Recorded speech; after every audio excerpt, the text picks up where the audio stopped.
Good morning and welcome to Start Your Day with Dr. A, a 5-minute inspirational to get your day off to an amazing start. And we're going to continue talking about being justified. Now I'm going to read a couple of verses that might be strange to us, but they'll make a lot of sense once we get into it. Galatians chapter 3, 24 and 25. Paul writes, and he says, let me put it another way. The law was our guardian until Christ came. He's talking about the Old Testament law and the sacrifices and the rules and regulations. The law was our guardian until Christ came, and it protected us until we could be made right with God or justified through faith. And now that the way of faith has come, we no longer need the law as our guardian. You can put anything in that place of law. Now that faith has come, we no longer need fill in the blank as our guardian. I'll start with a story. You know, when our children were old enough for school, our family made the decision to homeschool for a season of their life. When we first started, we set up a classroom with desk and a chalkboard and made it look as much like a school classroom as we could, since that's all we knew about formal education. At any rate, their walk to school was from the bedroom to their classroom, which is another room in our house. No danger lurked. There was no need for protection. But when Paul wrote these verses about a schoolmaster, the child having a schoolmaster to bring them, it was a different situation. Because danger lurked between school and home in Paul's day, because they had to walk from school to home. And it lurked in the form of thieves and looters and robbers, because wealthy families would hire someone. And they hired that person hired is called a schoolmaster or a guardian. And they were entrusted with the supervision of the children. The schoolmaster's job was to make sure the children got safely to and from school.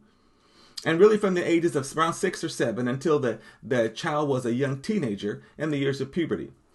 In that time, the schoolmaster was responsible for the safety, both physical and moral, as well as the children's manners. They were the ones that taught them things. Hence, the schoolmaster or the guardian, he was stern and severe in his discipline. The guardian or the schoolmaster was needed to get them safely to school. Well, once the child was at school, however, there's no longer a need for that guardian. The child was now in the hands of the teacher. Well, you know what? We're now in the hands of the master.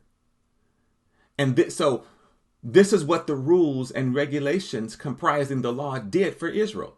The law guarded and protected Israel, just like that schoolmaster, from all the pagan cultures around them, kept them safe from all the moral corruption that was around them.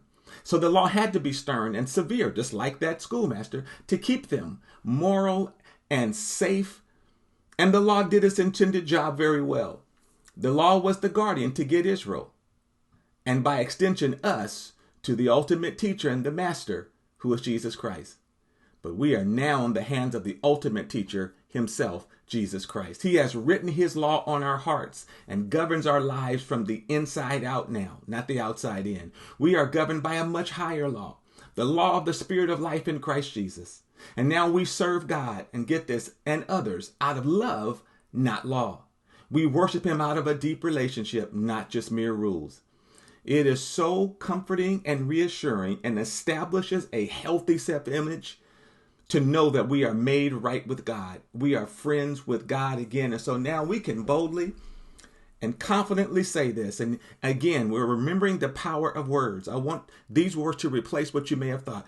We are justified. Say it again. I am justified. That's our lesson. Now, are you a believer that's presently not attending a local church, or do you just want more free spiritual coaching or these inspirationals? Then I want you to join us at our In Between Facebook group, or even at our site at inbetweenfamily.org. All right, see you next time on Start Your Day with Dr. A.